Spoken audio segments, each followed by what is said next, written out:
La semana pasada hablamos que son actos administrativos. Es la forma en cómo la administración pública exterioriza y materializa su voluntad. Pero también tenemos los que son actos de gobierno, que el doctor Hugo Carmona pues tuvo a bien aportar parte de su conocimiento pues para aclarar un poco más de este concepto. Sin embargo, según Brewer Carías, los actos de gobierno son los actos dictados por el presidente de la República en ejercicio solo de atribuciones constitucionales, es decir, lo que le establece de forma muy exclusiva el texto constitucional, y que por ello no pueden estar limitados por la Asamblea Nacional mediante leyes. Es decir, que la actividad del presidente de la República, que es el único que puede emitir actos de gobierno de forma estricta, no pueden estar regulados por una ley especial que dicta el efecto de la Asamblea Nacional. Ya vamos a ver los ejemplos como aparecen acá. El nombramiento del vicepresidente ejecutivo es un acto de gobierno. De la concesión de indultos es un acto de gobierno. También pues el simple hecho de que se convoque a la Asamblea Nacional para que haya sesiones extraordinarias y de la discusión, vamos a la página anterior, acá muy bien, y de la disolución de la Asamblea Nacional son actos de gobierno. Ejemplos de ellos tenemos en el mismo texto constitucional en los artículos 236, el 3, el 9, el 19 y el 21. Particularmente, corrijo, son artículos 236, numerales 3, 9, 19 y 21 del texto constitucional. Esos son ejemplos clásicos de lo que son actos de gobierno. También los actos de gobierno son actos de ejecución directa e inmediata de la Constitución. ¿Por qué? Porque vienen directamente emanados del texto constitucional la competencia que tiene el presidente de la República a tal fin, y están sometidos al control judicial constitucional por parte de la jurisdicción constitucional por órgano de la Sala Constitucional del Tribunal Supremo de Justicia, mediante el recurso de nulidad por inconstitucionalidad. Es decir, por lo menos, también tenemos otro ejemplo, el decreto del estado de excepción, de declaratoria de estado de excepción de alarma, emitido por el presidente de la República. El control jurisdiccional solamente lo ejerce única y exclusivamente la Sala Constitucional. Si cualquier ciudadano que se sienta afectado en sus derechos con ese decreto, puede recurrir ante la Sala Constitucional exclusivamente con el ejercicio del recurso de nulidad por razones de inconstitucionalidad.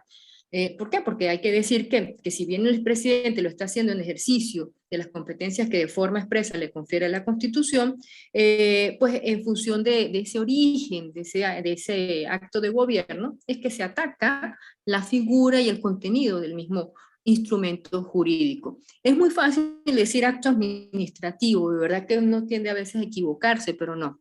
Lo correcto, y es lo que estamos haciendo en el día de hoy, es determinar que si bien emana de un órgano del sector público, en este caso en la figura del presidente de la República, no pueden ser llamados administrativos, son actos de gobierno. Y aquí tenemos la fuente, si lo dice Alan Brewer Carías y el doctor Araujo Juárez en las obras que aparecen al margen de la lámina. Seguimos con la siguiente lámina. Para determinar la existencia de esos actos de gobierno, la doctrina ha establecido criterios para poder conocer su existencia como tal. Tenemos dos criterios que en efecto ha establecido la doctrina. Uno es que el acto en cuestión sea el resultado del ejercicio de una potestad pública prevista en un dispositivo legal, en este caso en el texto constitucional. Y dos, que el acto sea dictado con motivo del ejercicio de funciones relacionadas con la prestación de un servicio público o la realización de actividades de interés general. Vamos a corregir acá, me fui a actos de autoridad, vámonos con los actos de gobierno, como ya lo habíamos dicho, que devienen de los actos del príncipe y luego pasan a denominarse de la forma en que ya les indiqué. Tenemos también los actos de autoridad, como ya les acabo de explicar. Allí precisamente la diferencia, y me disculpen ustedes el error en este momento, que me equivoqué, disculpen ustedes, tenemos ya los actos de gobierno, ahora vamos con los actos de autoridad, que es otra categoría de actuaciones del Estado o de funcionarios en el ejercicio de sus potestades públicas, en función de los criterios para determinar su existencia. Aquí en dispositivos legales, porque por lo menos en el ejercicio de la ley orgánica de la prestación del agua potable, del servicio de agua potable y de aguas residuales, establece la creación de una comisión encargada de regular el precio, las tarifas que van a ser aplicadas y que van a ser cobradas a los distintos usuarios en el país. Esa ley de forma legal establece de manera expresa esa comisión, esa competencia. Y obviamente esa comisión, como la misma ley le establece la competencia, tiene que ser, en las funciones que dicta o las actividades que menciona, se hacen en el marco de la prestación de un servicio público, como la ley que les acabo de mencionar, o actividades de interés general, por decir el servicio público de aseo urbano, cuando se emite la concesión de la prestación de un transporte público. Y sin embargo es cuestionado, porque es que es muy sutil la diferenciación para decir que no es un acto administrativo el simple hecho de la concesión, emitir la concesión, o no, o es un acto de autoridad. Pero si nos atenemos aquí a lo que nos dice la doctrina, si nos atenemos a los criterios para determinar su existencia, obviamente vamos a estar en la esfera de los actos de autoridad. También tenemos los hechos administrativos. Los hechos administrativos, pues, se tratan de una operación material, que es un hecho jurídico o con trascendencia jurídica, actos materiales de la propia administración que requieren un acto administrativo previo. Así tenemos, por ejemplo, la construcción de una carretera, una red ferroviaria, el médico que presta servicio público en un hospital público. Si bien la sanción del acto administrativo es la nulidad, la sanción, en este caso de los hechos administrativos, es la responsabilidad administrativa o la responsabilidad patrimonial que se genere porque ese médico en el ejercicio del servicio público de asistencia médica, estando en un hospital público, haya tenido negligencia, o que la carretera se haya caído, o que la red ferroviaria pues haya un accidente y el tren se descarrile, por citarles algunos ejemplos. Entonces aquí la sanción no es la nulidad de ese hecho administrativo, porque no vamos a pedir la nulidad de eso, sino lo que se pide es la responsabilidad que se generó por algún daño que se ocasione en el ejercicio de la prestación de ese servicio. Avanzamos. Entonces, para repasar, ¿qué no son actos administrativos? Ya lo dijimos la vez pasada, no son actos administrativos los reglamentos, los contratos administrativos, los actos políticos o de gobierno, los hechos administrativos, los actos de autoridad como tal, como ya les acabo de explicar. Entonces, para que ustedes tengan muy claro ese criterio de diferenciador, que en cierta medida, pues a veces nos tendemos a confundir de manera, pues, a veces inocente, de determinar de entrada no es un acto administrativo cuando no es correcto, porque caemos en la noción orgánica de ese acto, de esa forma de manifestación de la voluntad como tal de la administración pública, porque viene de un órgano público, de un funcionario público, ya lo catalogamos de entrada de acto administrativo.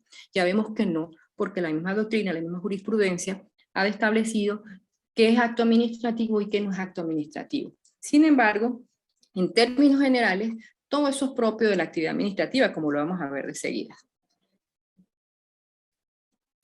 A fin de cuentas, para poder distinguir bien la actividad administrativa, tenemos que distinguir otro tipo de actividades que se hacen en el sector público. Aquí tenemos la actividad legislativa, que está conformada por los actos legislativos, que son las leyes, y los actos parlamentarios en forma de ley. Por decir de funcionamiento interno, o sea, el reglamento del interior y de debates de la Asamblea Nacional, son actos parlamentarios en forma de ley. Son actos imprivativos o interna corporis, como le dice también la doctrina, con fundamento en el artículo 187 del texto constitucional, y pues las leyes con fundamento en los artículos 187 numeral 1 y el artículo 203 del texto constitucional.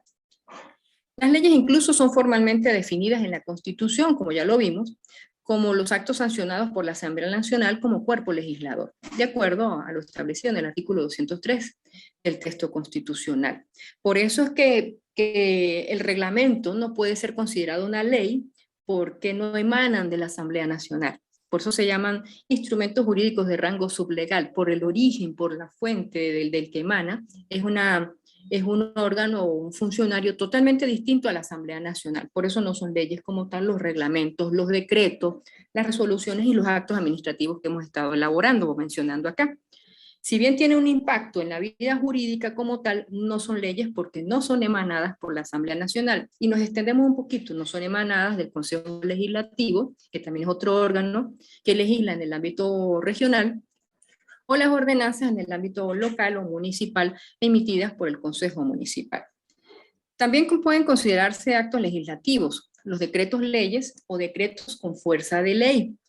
dictados por el presidente de la República previa autorización por una ley habilitante a tenor de lo previsto en los artículos 203 y 236, numeral 8 del texto constitucional. Esa sería la excepción a la regla, que los decretos leyes, con fuerza de ley, como abundan muchísimos hace 15 años para acá, pues pueden considerarse leyes porque la Asamblea Nacional delegó por vía de ley habilitante al ciudadano presidente de la República para que legisle sobre las materias que le autorizó. Eso en esencia son los actos legislativos, ¿sí? Por eso le ponemos aquí la imagen de una asamblea, de un congreso, para que asocien la idea de actos legislativos con lo que hace la Asamblea Nacional. Ahora bien, vamos a ver qué son actividades judiciales. Las actividades judiciales son siempre de carácter sublegal, porque recuerden, no emanan de la Asamblea Nacional, emanan de los distintos órganos que ejercen la función jurisdiccional, que en este caso son los funcionarios, los jueces designados por el Poder Judicial, siendo la diferencia entre una y otra de carácter orgánico, en el sentido que las actividades judiciales siempre las realizan órganos autónomos e independientes en ejecución de la función jurisdiccional, como lo son los órganos que ejercen el Poder Judicial, a tenor de lo que al respecto ha dicho el doctor Alan Brewer Carías. Por eso es que las actividades judiciales obviamente son las sentencias, la manera como se manifiesta la voluntad del jurisdicente, en este caso el juez, a través de la sentencia. Esas son actividades judiciales. Teniendo claro que son actividades legislativas y que son actividades judiciales, vamos a pasar a la siguiente lámina, bueno, y vemos la balanza y el mazo con el cual se imparte justicia para que asocien esa imagen con lo que es una actividad judicial. Ahora sí vamos a ver en qué consiste esa actividad administrativa. La actividad administrativa es ante todo, desde el punto de vista formal, una actividad que siempre es de carácter sublegal, es decir, de ejecución directa e inmediata de la legislación, así las leyes reglamentarias correspondientes no se hayan dictado, y de ejecución indirecta e inmediata de la Constitución. Ya vamos a ver con más profundidad este concepto, porque Alan Brewer Carías así lo dijo en un texto inicial, pero en otro libro que se llama La actividad administrativa y su régimen jurídico, Alan Brewer Carías profundiza un poquito más de lo que debemos entender sobre la actividad administrativa. Él dice que es toda actividad desarrollada por los órganos competentes de la administración pública o con autorización de la misma, y es siempre de carácter sublegal, realizada en ejecución de las funciones del Estado para el que corresponden tanto los funcionarios como las personas jurídicas estatales a las cuales representan.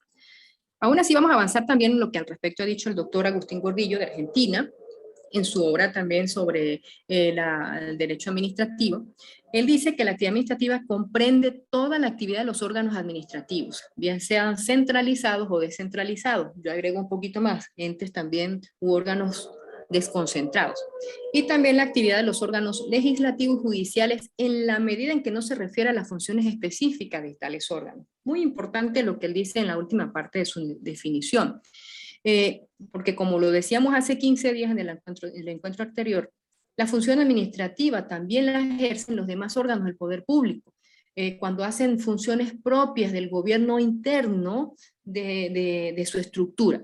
Por decir, lo que antes era el Consejo de la Judicatura en el Poder Judicial, ellos legislaban, ellos establecían actividades a lo interno de cómo organizar la designación de los jueces, los llamados a concursos para jueces, designación de defensores públicos, entre otras actividades.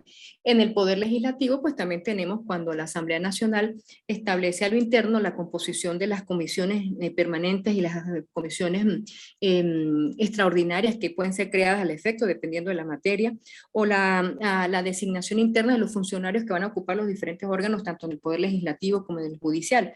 También lo vemos en el Poder Electoral, el Consejo Nacional Electoral, pues emite muchos documentos, muchos instrumentos jurídicos, a lo interno también pues designando a sus propios funcionarios, cómo va a ser el sistema de manual de normas y procedimientos al interno. Eso es propio de la actividad administrativa. Siempre y cuando sea distinto a lo que es legislar, o lo que sea administrar justicia, o lo que sea un acto propiamente electoral, o lo que sea un acto propiamente de la defensa pública como tal, cuando lo emite el poder moral, en este caso. Ahora bien, vamos a ver las modalidades que tiene la actividad administrativa. Estas modalidades las define muy claramente la doctora Hildegard Rondón de Sansó cuando ella nos dice que evidencia que la administración es una actividad sublegal que tiene por objeto satisfacer los intereses de un sujeto del cual depende y con cuya estructura se consustancia.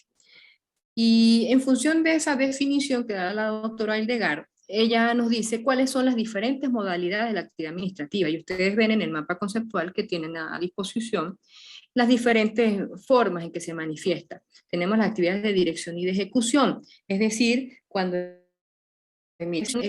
para establecer una directriz determinada y las lleva a cabo, por decir, los operativos de cobro de multas por parte de las autoridades de tránsito, o en este caso las autoridades policiales que tienen funciones de tránsito, se emiten las resoluciones correspondientes y ellos establecen las alcabalas para hacer las cobranzas y establecer las medidas correspondientes. Entonces, está materializando, se llaman actos de dirección y de ejecución. Las actividades de gestión, por decir, cómo organiza lo interno, su dirección de recursos humanos, cómo organiza la gerencia de ordenamiento territorial y urbanístico, por lo menos en el caso del municipio, cómo se organiza el servicio autónomo de registros y notarías del país. Esas son las actividades de gestión. También tienen que ver con actividades de prestación de bienes, acciones y de servicios. También tienen las modalidades para disciplinar, cuando el interno aplica normas disciplinarias a sus propios funcionarios por haber incurrido pues, en los supuestos de determinación de responsabilidad administrativa o disciplinaria en este caso. También de imponer, es decir, no solamente que te acuso de alguna sanción, de algún hecho o algún supuesto generador de responsabilidad, sino que yo también te sanciono y te puedo expulsar de la administración pública en el caso de una destitución. También te puedo sancionar cuando te aplico multas, por lo menos por órgano del CENIAT, cuando te multan por no cumplir con los deberes formales de informar del cambio de domicilio fiscal o no tener los libros de contabilidad al día. Esas son las sanciones. El de coordinar cuando se pone de acuerdo con otros órganos o entes de la administración pública para el manejo de un servicio, por lo menos en el caso de Mérida, la Mancomunidad Metropolitana de Municipios que se organizaron para lo que es la recolección del servicio de desecho, el manejo de los residuos sólidos de la Mancomunidad Metropolitana de Mérida, que en este caso agrupa 4 municipios: el municipio Libertador, municipio Campo Elías, el municipio Sucre y el municipio Santos Marquina. El de consulta, pues precisamente la SUDEBAN, cuando la Superintendencia de Bancos, Instituciones Bancarias y Financieras, cuando a veces hay bancos que tienen que adoptar ciertas medidas administrativas a lo interno y tienen que solicitarle consulta a la SUDEBAN, o también cuando lo hacemos a la Contraloría General de la República. Si bien tenemos algunas dudas sobre la aplicación de algunos textos normativos y para evitar que no nos apliquen sanciones en el sector administrativo, se eleva la consulta a la Contraloría General de la República y nos determinará cuál es el modo a seguir para resolver el problema planteado. Otra modalidad de la administración, de la actividad administrativa, es por supuesto la sustanciación de procedimientos. Si yo voy a pedir un permiso de construcción, yo tengo que cumplir el procedimiento que al efecto establece la alcaldía. Si yo voy a solicitar que se emita un pasaporte, tengo que hacer un procedimiento respectivo para que sea emitido el pasaporte. Si yo también necesito que se me pida una autorización para viajar de mi hijo adolescente, tengo que hacer el procedimiento respectivo. También tenemos la actividad organizativa, porque la administración pública en sus modalidades pues tiene la potestad de organizarse a través de todos los entes y órganos que sean necesarios para poder cumplir con sus cometidos y fines para que el Estado satisfaga las necesidades y demandas de los administrados. Y la actividad empresarial, cuando el Estado pues crea empresas para la mejor prestación de servicios, por lo menos ahí vemos al Arco Minero, que bueno, es el ejemplo que más traigo a mano, cuando la empresa, el Estado crea empresas de orden mixto, donde tiene parte de la gran cantidad de acciones de esas empresas como tal, donde tiene una visión preponderante el Estado, y se asocia con capitales privados pues, para la explotación del arco minero. La CBG en su momento pues, explotaba las empresas básicas de Guyana, y por supuesto PDVSA es otra forma de manifestar la actividad administrativa en sus diferentes modalidades desde el punto de vista empresarial. Avanzamos, vamos con ¿qué entendemos de la actividad y la función administrativa? Tenemos 3 facetas también a saber: la actividad administrativa como actividad formal del Estado, la actividad administrativa del Estado sometida al derecho y controlable jurisdiccionalmente, y la actividad administrativa frente a los administrados. En la primera vertiente, tenemos a la actividad administrativa como conjunto de actos jurídicos y es el resultado del ejercicio de las diversas funciones del Estado por los diversos órganos del Estado, y para identificarlas no puede seguirse con un único criterio, sino la mezcla de varios de ellos. En efecto, los actos legislativos son las leyes, como ya les decíamos, los actos parlamentarios sin forma de ley, y por supuesto los actos de gobierno que entran dentro de esta ronda. En la segunda faceta, que es la actividad administrativa del Estado sometida al derecho y controlable jurisdiccionalmente, obviamente pues cualquier actuación que lesione derechos, bien sea de orden general o particular, es susceptible de ser impugnado incluso en sede administrativa y después en sede judicial, o simplemente el administrado tiene la potestad de recurrir a la vía judicial directamente, inmediatamente. Y por supuesto la actividad administrativa y los administrados, pues aquí la actividad administrativa posee una connotación material al identificar un conjunto de actuaciones del Estado que inciden en la esfera jurídica, los administrados en la búsqueda del equilibrio, la disciplina de los poderes y prerrogativas de la administración y los derechos de los particulares. Aquí pues el gran paradigma que vemos con la Constitución de 1999, cuando vemos que la administración pública ya está al servicio de los administrados y no al revés. Debemos obviamente atender a los intereses del administrado y en función de eso resolver en función del derecho de petición. Avanzamos. ¿Cuál es el régimen jurídico de la actividad administrativa? El régimen jurídico de la actividad administrativa, pues obviamente está encabezado por el texto constitucional, la Constitución de la República Bolivariana de Venezuela. Tenemos el decreto con rango, valor y fuerza de Ley Orgánica de Administración Pública, que es del año 2014, específicamente el 19 de noviembre del año 2014. Allí vemos el ejemplo clásico, que es una ley, porque si bien está en el marco de la ley habilitante, el presidente de la República fue habilitado previa autorización de la Asamblea Nacional para que dictara esta normativa y por eso se considera ley en sentido formal. Y tenemos pues la clásica, la Ley Orgánica de Procedimientos Administrativos, la LOPA.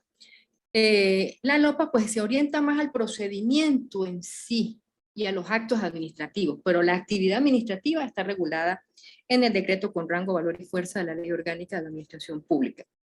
Sobre esta última ley que les acabo de mencionar, la actividad administrativa está regulada en sus artículos 1, 2, 4 y 30, y pues todos esos artículos manifiestan que el titular de la función administrativa le pertenece única y exclusivamente al Estado.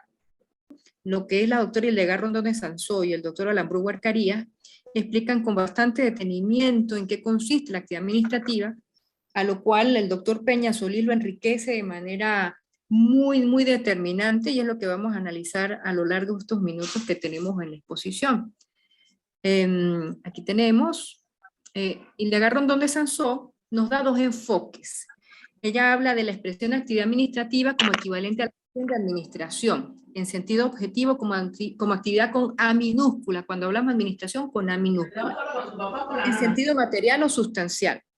Esto es el cúmulo de todo aquello que la administración, entendida como administración aparato con A mayúscula, entendida como una estructura orgánica que realiza, es decir, a su hacer esencial. Entonces, cuando hablamos de administración con mayúscula, con A mayúscula, nos referimos a la estructura orgánica, el aparato del Estado. Cuando hablamos de administración pública, recuerden ustedes, lo he visto mucho en sede administrativa, y a muchos colegas que pretenden ejercer derecho administrativo, que pretenden inscribir de forma indiscriminada administración pública en minúscula y administración pública con mayúscula. Cuando hablamos de administración pública en mayúscula nos referimos al aparato, a la estructura orgánica del Estado en sus funciones como en la parte administrativa, que es lo que estamos analizando. Y cuando hablamos de administración como actividad, como algo material, como en las modalidades que ya les comenté en las láminas anteriores, lo hablamos con A minúscula, ¿bien? En consecuencia, este conjunto de actuaciones llega a identificarse con la propia entidad que actúa o con aquella quienes tales actuaciones son imputables. La expresión actividad administrativa pasa a englobar no solo aquello que constituye una función desarrollada por la administración, de obrar que en su conjunto tiene relevancia jurídica, sino que el mismo abarca también cualquier actuación que la administración realiza o que le compete y que tiene trascendencia para el derecho, cualquiera que sea su contenido o efecto, desde el acto de carácter normativo de los órganos superiores de la administración hasta la ejecución material de las decisiones, e igualmente las gestiones que realice como operador económico y de las cuales deriven consecuencias tanto en el ámbito externo como interno.